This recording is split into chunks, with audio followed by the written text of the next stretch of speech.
Olá, seja muito bem-vindo ao Começo de Conversa, um programa de entrevistas diferente, um bate-papo franco, aberto, sem censura. O Começo de Conversa é transmitido por 3 emissoras, Supercanal TV, UNEC TV e TV Sistec.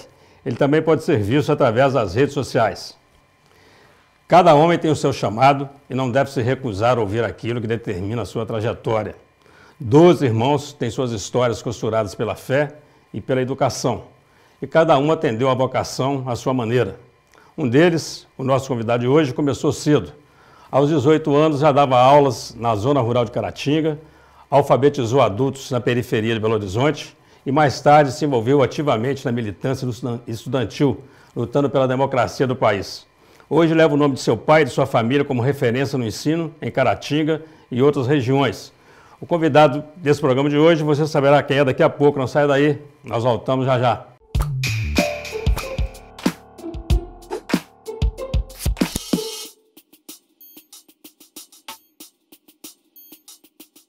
Olá, estamos iniciando mais um Começo de Conversa pela UNEC TV, TV Sistec, Supercanal TV. Vamos agora ao quadro Você na Tela do Começo de Conversa. Olá, doutor Eugênio, meu nome é Angélica, eu sou estudante do 5º período de administração aqui na UNEC e eu gostaria de mandar um abraço para você e toda a sua produção e dizer que eu não perco um programa do Começo de Conversa e te sigo nas redes sociais. Um abraço. Os nossos agradecimentos, o nosso abraço à Angélica Cristina, ela que é estudante do curso de administração da UNEC. Você também pode aparecer aqui no Começo de Conversa, envie os seus comentários, a sua sugestão, o seu recado, grave o seu vídeo, envie pelo WhatsApp 033 98899 2831.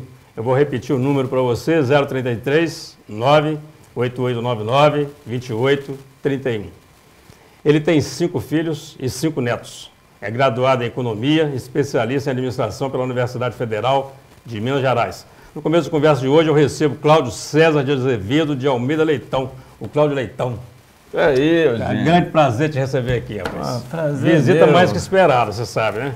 Pois é, só... Mandamos alguns recados aqui para você. Que bom Pois que você está eu aqui. vi, e não é só não, sua audiência tá boa, porque você tem... Várias pessoas me falaram na rua, né? Falaram assim, ei, você não vai no Eugênio, você não vai no Eugênio, você não vai no Eugênio, né? E aí, por último, o Pedro, meu filho também, né? Quando eu vi aquela entrevista tão bem feita, tão... Gostou, né? Tão alegre. Tão, Foi bom, não? Muito boa. Candidato... Entrevista, e aí na entrevista também você já falou, né? Mas é um prazer estar aqui, Eugênio. E falar do Pedro rapidinho, um candidato jovem, né? E com coragem, né? Encarando o desafio, que é um desafio muito grande, né, Cláudio? Coragem. Coragem é a palavra, né? É. Guimarães dizia, né? Que a vida Que é da que é da gente gente é coragem. É. Né? Eu acho que a coragem é uma marca de qualquer político. O Luiz Carlos Prestes, uma vez falando por que ele ia apoiar Darcy Ribeiro, ia apoiar Brizola, né? Quando antigamente eles tiveram, não uma posição tão opostas, mas aí ele falava assim, não, porque ele é corajoso e o povo gosta de gente que tem coragem. Tem coragem. E falar em coragem para nós dois, ou nós temos um bom gosto danado ou nós temos um mau gosto. Nós somos corajosos, você viu que nós somos quase de uniforme. Pois é, senhor. Eu sempre falo assim, não, porque o azul fica melhor, o azul, né? E eu ia botar um pullover azul, que eu gosto muito e tal. Na hora eu não achei, vai o preto, aí combinou com tem você. para você que tá bom, tá bacana. Né? Que bom, parecendo com você, né? Deixa eu te falar, o reverendo Uriel nasceu em Garanhuns. Garanhuns. A Suíça brasileira. Você sabe que, na verdade, pelo certidão de nascimento, papai nasceu em Recife e foi para Garanhuns porque minha avó, vovó Licota, que foi sepultada até em Caratinga, ela chamou o vovô, o Arnoso, e falou, vamos mudar para Garanhuns para a gente estudar os meninos, porque lá tinha uma escola. Eles vieram do sertão, passaram por Garanhuns. Mas o papai, quando nasceu mesmo, dia 6 de dezembro de 1914, e no registro está 15, ele estava em Recife, que o vovô ele era vaqueiro, depois analfabeto, lutador, sábio, e depois ele foi, na seca, ele foi para Agreste, pernambucano, e lá ele virou pedreiro para reformar os engenhos de açúcar. Esse é o seu avô? É meu avô. Seu avô era descendente português. Ele era, ele chamava Manuel de Melo Bezerra Arnoso de Almeida Leitão. Então, quer dizer, não tem só um animal, não é só leitão, tem bezerra também, não é? A família é uma da área rural, então. Né? E a sua avó é afrodescendente?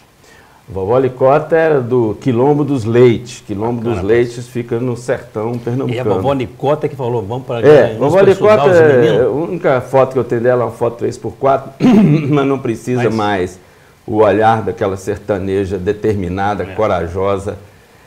Saiu. Claro, isso assim, ela levou a família para fazer os meninos estudarem. Ela falou com o vovô, vamos Arnoso, vamos para Garanhuns para a gente estudar os meninos. Lá tinha um colégio missionário americano, colégio 15 de novembro, e o papai então varria a escola de madrugada, lavava os banheiros, e ele, meu tio Natan e tio Boaneste, para poder estudar. Todos os três estudaram, todos os três foram educadores, foram pessoas que dedicaram a vida aí ao ministério cristão e evangélico e a educação. Né? E a Sabina para Caratinga? Você sabe essa história? Né? Eu sei. O que, na verdade, tinha o meu tio Davi de Almeida Leitão, que até nome de rua em Mantena. O tio Davi veio antes, junto com um outro tio, irmão do vovô, que eram dois, José Martins, que foi da igreja daí de Manhuaçu, aquela região toda, e o tio Davi, que pegou Caratinga, Mantena, outra região. Era muito grande, eles ficavam andando a cavalo aí, não é? Para poder... O povo estava na zona rural ainda, estava um pouco na cidade. Então eles tinham que andar para fazer o trabalho deles de evangelização e tal, né?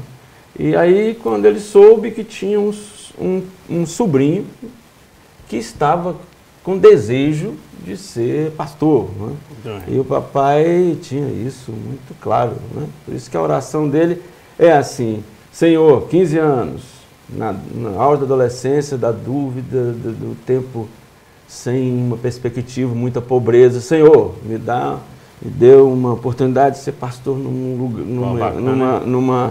numa cidade onde eu possa ter um colégio para dar estudo para os pobres. Né? Então, assim, essa é a oração dele. Agora, pastor e educador, né, Cláudio? Pastor e educador. Educador. Claro, ele... Isso é um fio condutor aí, entre gerações?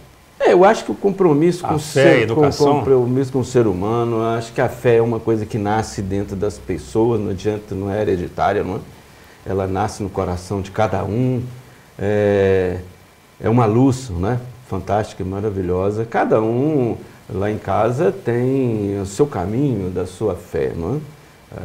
Eu, quando comecei minha vida na igreja, adolescente, todos achavam que eu ia ser pastor, porque desde cedo eu orava em público, falava e era muito dedicado à igreja. Mas eu acho que uma coisa me arrebatou muito foi a injustiça social. A gente andava nas roças, andava por aí, e a desigualdade do país era até mais explícita. Eu vi agora, andando com o Pedro, uma situação parecida, muito drástica, no norte de Minas, né?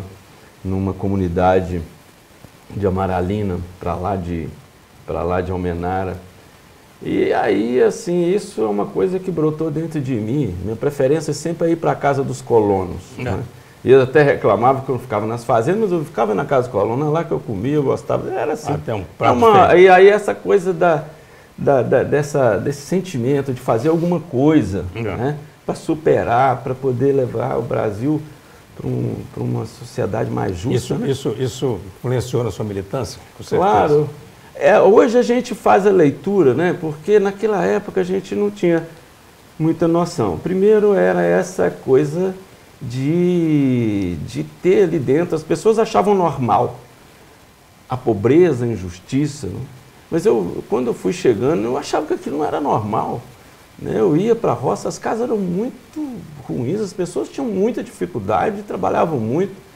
Isso sempre foi trazendo dentro de mim. Eu fui procurando ter uma forma de contribuir com esse processo. Com a adolescência e a juventude chegando, o mundo se abrindo, a visão de mundo, a gente também estava diante de um regime muito violento, né, fascista mesmo, duro, autoritário. E aí a gente via que essa situação ela aprofundava. E aí com as músicas libertárias de Geraldo Vandré e tal, eu fui. E quando eu cheguei em Belo Horizonte, eu comecei então a procurar mesmo uma forma de atuar de forma firme e forte. Antes de ser militante revolucionário, militante de uma organização política, né, eu fui trabalhar nas comunidades, até trabalhei com os agustinianos. Tenho hoje o líder dos agustinianos no Brasil, Pablo Gabriel Gabriel, um militante social. Eu fui para... foi cultural, porque eu fui para o teatro na universidade. Você fez teatro? Fiz teatro 1 ano na universidade, assim, do teatro dos estudantes, né? DCE, Diretório Central dos Estudantes, que foi também para mim um momento de mudança profunda na minha vida, né? De rever toda forma de ver, pensar, relacionar, ver as pessoas, ver o mundo, né? E de outro lado, eu falo o teatro e a Vila da Semig, onde eu fui alfabetizar pessoas. Tinha uma Vila da Semig e não tinha luz, porque ficava perto da subestação da Semig, tinha 600 barracos sem luz. E uma das primeiras lutas que a gente fez, junto com a alfabetização, a gente organizava o povo, né? Cheguei a organizar em Belo Horizonte 51 comunidades. Mesmo? No megafone, pegava com o padre, tinha um outro padre, Miguel, lá no Lindéia, que assim, a gente vivia, porque eu era o auge da teologia da libertação, e os padres estavam muito envolvidos com toda a luta social, como até hoje estão, né, em grande parte. Então eu me envolvi com eles, né, porque a igreja evangélica não tinha essa tradição de trabalho social, não é? Então, assim, na verdade aí você vê que um pouco eu fui, de alguma forma, embalado por esse desejo de lutar contra a injustiça social do Brasil. Vamos fazer um rápido intervalo, nosso tempo acabou, mas nós temos ainda mais uns 2 blocos para bater um papo legal. E eu quero conversar sobre isso, quer dizer, filho de reverendo envolvido com teoria da libertação do Leonardo Boff, não é isso? Leonardo Boff. Você não saia daí, a conversa está muito boa. Nós estamos conversando com Cláudio Leitão. Nós voltamos já já.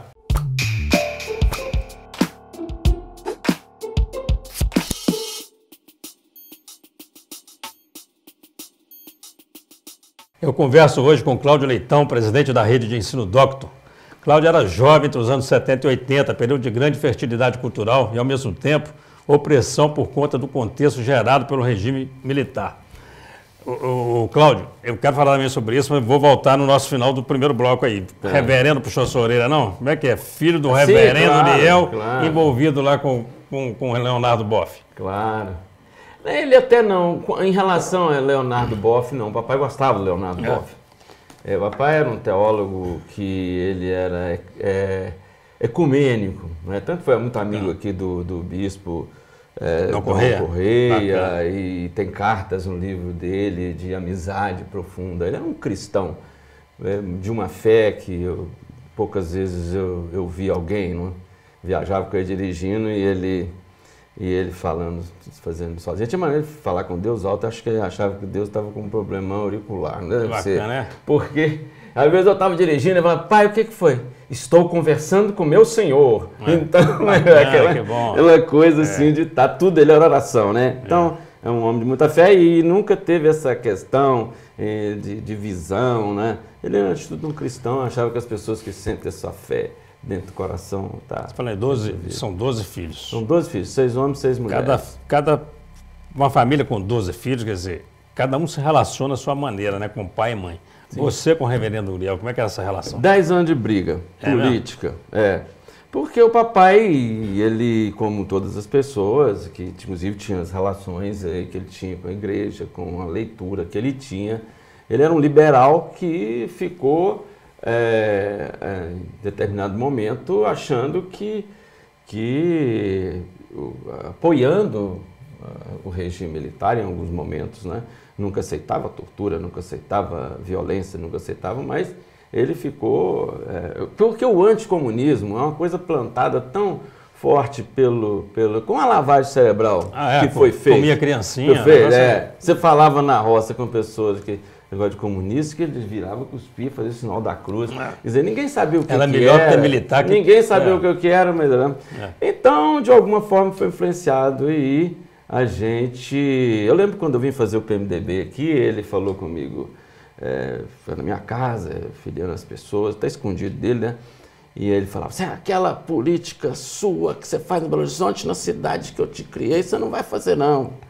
E tal, papapá. Mamãe filhou escondido dele. Mas depois, quando eu virei secretário, ganhamos a eleição, fui coordenador da campanha do Fabinho, né?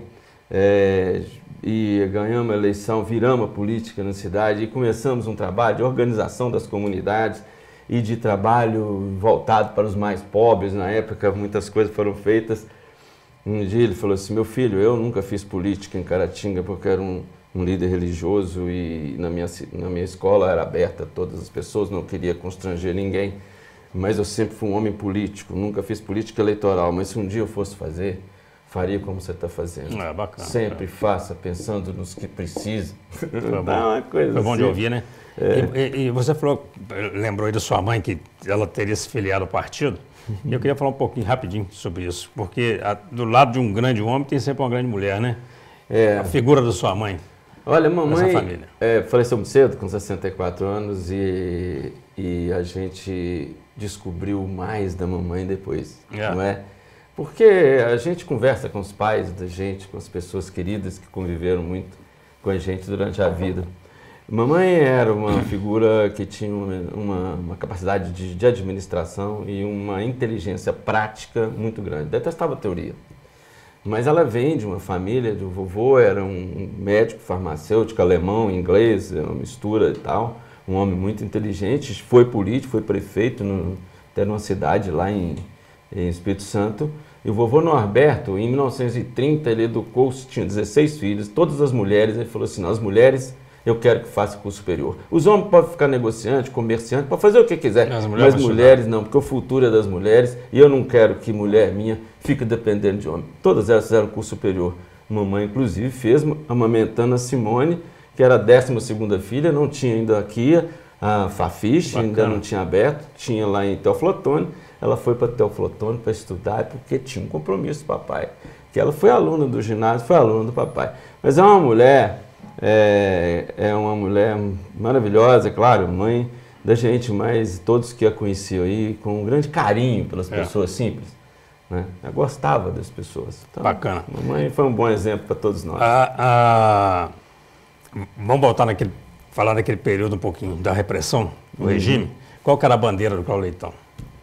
A minha bandeira, em primeiro lugar, era sair do regime autoritário, da violência. Eu mesmo sofri vários momentos, por exemplo, tinha um jornal que a gente fazia, que chamava Jornal Hora do Povo, a edição 36, nós conseguimos, vazou dentro das próprias Forças Armadas uma lista de 252 autoridades brasileiras que tinham dinheiro na Suíça. A maioria eram militares, filhos de militares e também... os políticos da época que tinham apoio dos militares. Então saiu o listão dos corruptos. É o nosso jornal, o jornal que foi para o enfrentamento, né? Foi um jornal, e quando eu fui trabalhar dentro do jornal à tarde, eu cheguei lá, eles tinham arrombado a porta, eu cheguei, quando eu abri, tinha 11 pessoas da Polícia Federal, 3 de metralhadora, 8 de revólver, fecharam o tempo lá, e tudo, e me mostraram um documento. Eu falei, mas com que ordem vocês estão entrando aqui? Eles falaram assim, olha aqui, era um telegrama do Ibrahim Biá, que era ministro da Justiça. Aí eu peguei e falei com eles assim, eu não sei se telegrama de ministro é ordem judicial. Aí um amigo mais simples que estava lá, falou, não é ordem judicial. Os caras meteram a mão na cara dele. Fui preso algumas vezes. Mas a luta era, assim, pela liberdade, pela democracia, pela possibilidade do povo votar, do povo se expressar, de fazer de alguma coisa, né? E até nesse período, quando no final já estava aqui em Caratinga, eu lancei esse folheto muito interessante para mostrar hoje a história. 15 de janeiro, está nascendo o novo Brasil. Vou mostrar aqui só o... Aqui isso já foi assim, eu já estava em Caratinga e era a comemoração do fim daquele período, um período... Você é o Tancredo? Hein? Tancredo Neves. Era o Tancredo. Bacana. Era o Tancredo. O Tancredo a gente teve vários contatos, é uma das pessoas mais humildes, políticos mais humildes, a maior capacidade de escuta que eu já conheci na minha vida. Foi o Tancredo, embora sempre moderado, né? Eu vejo o seu caso aí, por exemplo, você que viveu esse momento, né? Não te incomoda essa turma aí pedindo volta de militar para governar o país, não? Eu acho o seguinte, os militares fazem parte do povo brasileiro. Eles querem o que todos nós queremos, né? Só que é o seguinte, nós fizemos uma Constituição e onde o lugar dos militares está bem posto na defesa e que eles venham ajudar o país. Não é? Por exemplo, olha os militares portugueses em 1974. Né? Eles tiraram um ditador, que era o Salazar, depois o Marcelo Coelho, e chamaram o povo para votar.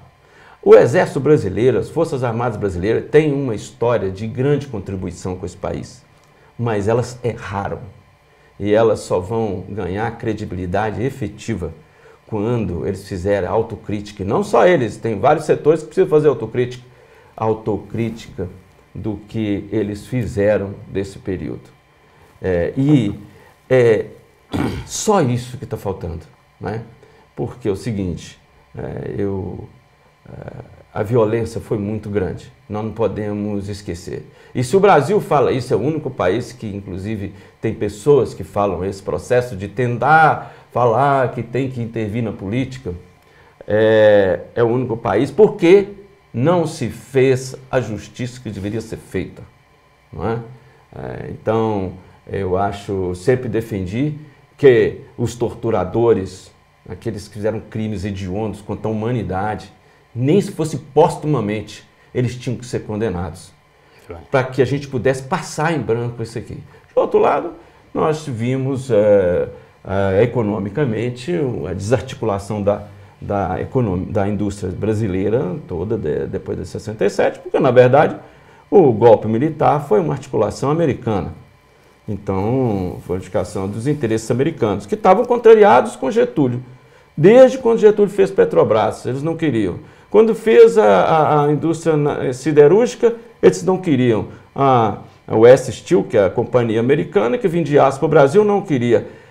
Só conseguiu fazer a Cesita, que a CSN, a Companhia Siderúrgica Nacional, foi porque estava no meio da guerra e houve uma troca porque eles precisavam de pousar aqui na base de Natal. Então, assim, é pressão. O Brasil precisa de se assumir cada vez mais e ter um projeto nacional claro. É o que eu acho. Nosso tempo terminou desse segundo bloco, mas eu vou deixar uma pergunta aqui no ar para você responder, voltando para o terceiro bloco. Eu vou pegar essa fala sua da questão dos militares, que é mais uma questão de bandeira, né? Qual a bandeira que eles defendem? Eles exageraram. Na outra ponta, a esquerda, ao assumir o poder, ela também não exagera com um excesso de assistencialismo? Você vai responder logo em seguida. O ensino e o gosto pelas artes é uma marca registrada da família Leitão. Daqui a pouco continuamos a conversa com um dos 12 filhos do reverendo Uriel. Nós voltamos já já.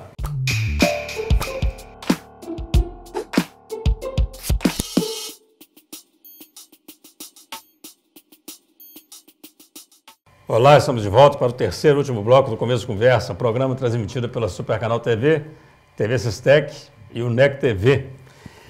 E nós entrevistamos hoje aqui o professor Cláudio Leitão. A entrevista está sensacional. Ele sempre se preocupou com a educação. Aos 18 anos já dava aulas no ginásio de Vargem Alegre, zona rural de Caratinga. De lá para cá ele não parou mais. E eu quero falar de Casarão das Artes de Caratinga e eu tenho muito assunto para falar com você, mas você tem que responder a pergunta do bloco anterior. Na outra ponta, não tem um excesso aí da esquerda em criar uma dependência da pobreza, não? Olha, primeiro eu acho que a esquerda tem que fazer autocrítica e forte, principalmente PT. Né? Eu, agora, me posicionei pela esquerda, nunca fui do PT, tive críticas a esse processo que eles desenvolveram num projeto muito mais de poder do que um projeto realmente de reestruturar esse país, né? E eu concordo com um grande pesquisador da USP que estava dando entrevista essa semana, né? A questão da desigualdade no Brasil, primeiro, é a grande, como eu falei no início da entrevista, é a minha grande indignação. E você vê que a curva entre os ricos e os pobres do Brasil, por mais que você movimento, você não consegue alterar. Não. Historicamente, ainda nós não conseguimos. Não mudou nada. Quando você tem uma melhoria daqueles que estão lá embaixo, com renda mínima, FIES e outras, ProUni e tal, quando vem a crise eles voltam. Mas ninguém mexeu nos lá de cima. Mas Bradesco continuou ganhando 30 bilhões de juros durante 3 meses. Tem toda uma elite que é egoísta, que não consegue, quando você vai ver... Então, eu acho que, de outro lado, é preciso que haja uma autocrítica profunda dessa esquerda, entre aspas, que eu acho que não deve ser visto como uma única esquerda, nem a principal esquerda. Não é? Mas que a esquerda quer é justiça social. Ela quer diminuir esse fosso, é basicamente isso, diminuir esse fosso no Brasil é muito grande, né? Entre os pobres e os ricos. Cláudio é caratinguense mesmo, né? Sou daqui, nasci na rua João Pinheiro. Seus irmãos também. Vivi aqui até 17 anos, 18, fui para Belo Horizonte, fiz vestibular, entrei lá no FMG, fiz o curso, depois ali eu fiz teatro e aí comecei a fazer militância social, cultural. Sempre uma relação de amor com Caratinga? Sempre, sempre, né? Caratinga, eu lembro quando o meu professor Paulo Haddad estava dando uma aula de pesquisa econômica, eu falei com ele assim, e ele é grande professor de economia regional, eu queria fazer um estudo para a gente poder analisar a nossa região, para ver as possibilidades dessa região desenvolver. Essa região é a Caratinga histórica, que eu chamo, que pega desde Bituruna, você sabe que Bituruna pertenceu a Caratinga, né? Vem assim na década de 20, 30. E eu falava assim com ele. Então, assim, tudo onde eu estava, eu queria Caratinga. Aí eu fazia um movimento, eu queria trazer para Caratinga. Caratinga, e depois a opção de vir mudar para cá em 78 eu comecei a dar aula na Faculdade de Ciências Contábeis. Em 81 eu mudei para ser coordenador acadêmico. E, ao mesmo tempo, a minha vinda foi muito por causa da política, para fazer isso aqui. Eu comecei a fazer o PMDB em Caratinga. Isso aqui PMDB durante 10 anos, né? Você fundou o PMDB em Caratinga? O PMDB foi fundado, inclusive está aqui, ó, na minha casa, aqui, falando do endereço da minha casa. Então, a reunião foi lá. Na verdade, era só a juventude e os trabalhadores, principalmente os trabalhadores da construção civil, trabalhadores mais simples. Você continua afiliado no PMDB? Não, o PMDB mudou, né? Então não mudou eu, não. Mudou foi o PMDB, né? Eu lembro que eu brinquei uma vez... nem chama PMDB, mais chama MDB. MDB. Eu fiquei os 10 anos, de 80 a 90. E ali sim, você tem aqui a lista de presenças, participação. Tinha reunião do diretório, passava 4 mil pessoas. E tudo era decidido, manifestos e tal. Era um movimento de mais participação. Depois que virou o PMDB das comissões provisórias, ou seja, que aí em 1990 eles fazem uma intervenção e aí começa E o que aconteceu com todos os partidos? Viraram partidos burocráticos, partidos só de lei, só de cartório, não é? Então, hoje, o cara essa é a grande questão da crise brasileira. O cara lá de cima hoje vira e fala assim, partido tal... É do fulano. Vamos dar para o fulano. É do fulano. Maluco, quer dizer, isso é o centro da crise brasileira, porque ali o povo foi afastado da participação. Por isso que o povo fica explodindo aqui, quer caminhoneiro, faz 2013, porque é preciso abrigar. E hoje você tem tecnologia, você pode fazer uma democracia sempre participativa. Eu acho que a gente está encerrando um ciclo e agora está na hora de reinventar a nossa democracia, reinventar o Brasil. Por isso que eu acho que é o momento da renovação. E por isso que eu fico feliz da coragem do meu filho de vir para essa luta. E eu sei que é sincera, então, eu sei que ele está perdendo um conforto que ele tem. Você está vendo com bons olhos então, a candidatura sem dúvida. Eu não fiz movimento nenhum. O Pedro é um menino que se fez só. Ele saiu de casa com 14 anos, ele subia essas favelas comigo quando era criança, não é? E muitas vezes eu pegava ele lá comendo numa bacia, lá de mão, lá com os meninos. Ele sabe o que é o sofrimento do nosso povo. Fez uma trajetória acadêmica, doutor, fez não sei o quê. Ele é um menino que se fez só, ele é muito diferente. Eu sou mais, não sei por quê, natureza, ou por as brigas que eu comprei, não é? O Pedro é a mistura mesmo de Coutinho. Os Coutinho tem uma escuta muito forte. Muito forte. E aí ele ficou uma pessoa mais equilibrada, muito determinado, corajoso, mas calmo, mais tranquilo. Você está com as fotos aí? Essas fotos, rapaz, essas fotos aqui, eu não sei quem é essa pessoa aqui, rapaz. Aí, rapaz. Você falar de Caratinga? Vou te falar, essa eu vou mostrar, viu, porque, ó. Aqui. Dá para chegar aqui, ó. Eugênio, vou te falar isso aqui há uns 30 anos, bicho. Aí. Foi quando você era secretário de Ação Social e você não tinha assistente social, né? Trabalhando. Pois é, e aí a faculdade... Esse trabalho do serviço social foi muito legal, porque eu cheguei naquela secretaria e tinha uma assistente social só, e ela não sabia nem o que ela fazia lá, coitada, porque não tinha uma política social no município, né?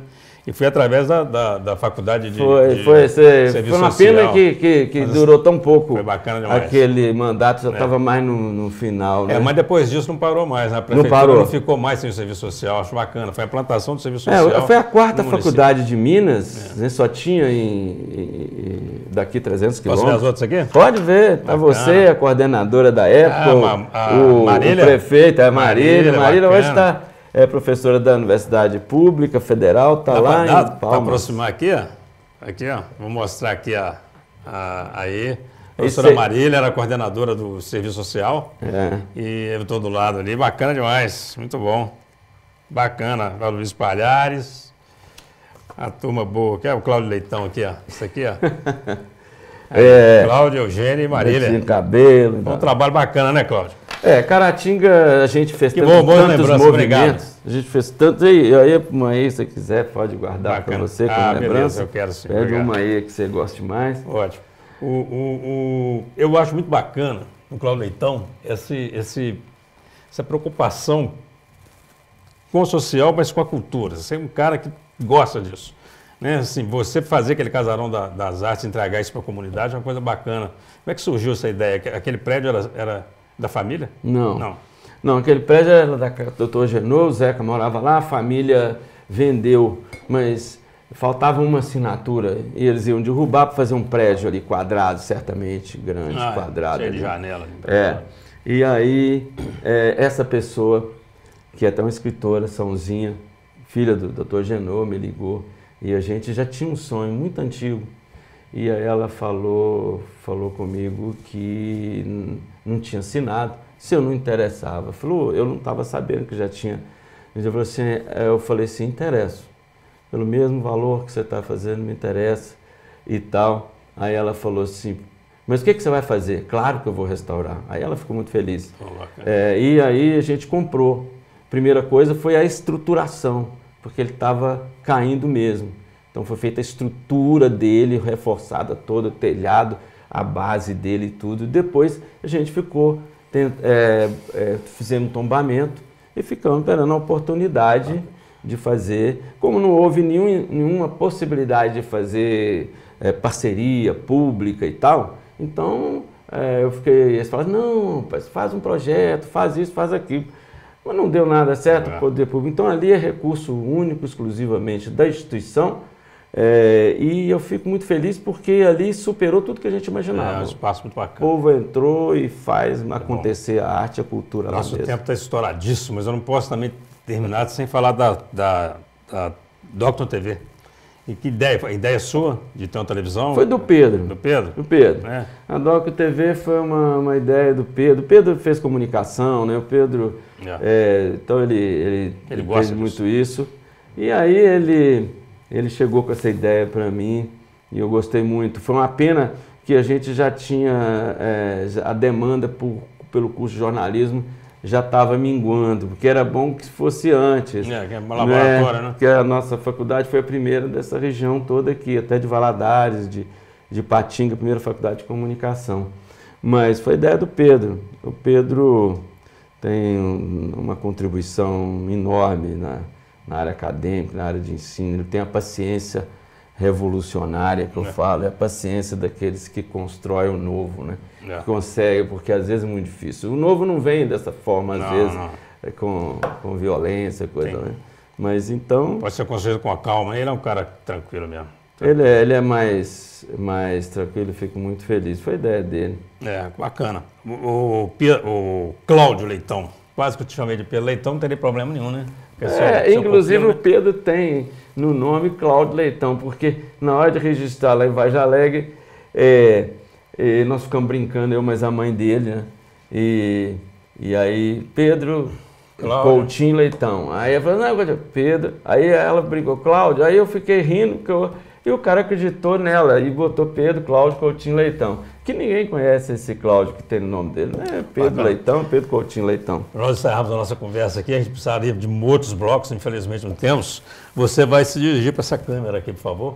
Para suas considerações finais, aí, um minutinho. Deixar o recado aí para os nossos telespectadores, para os internautas.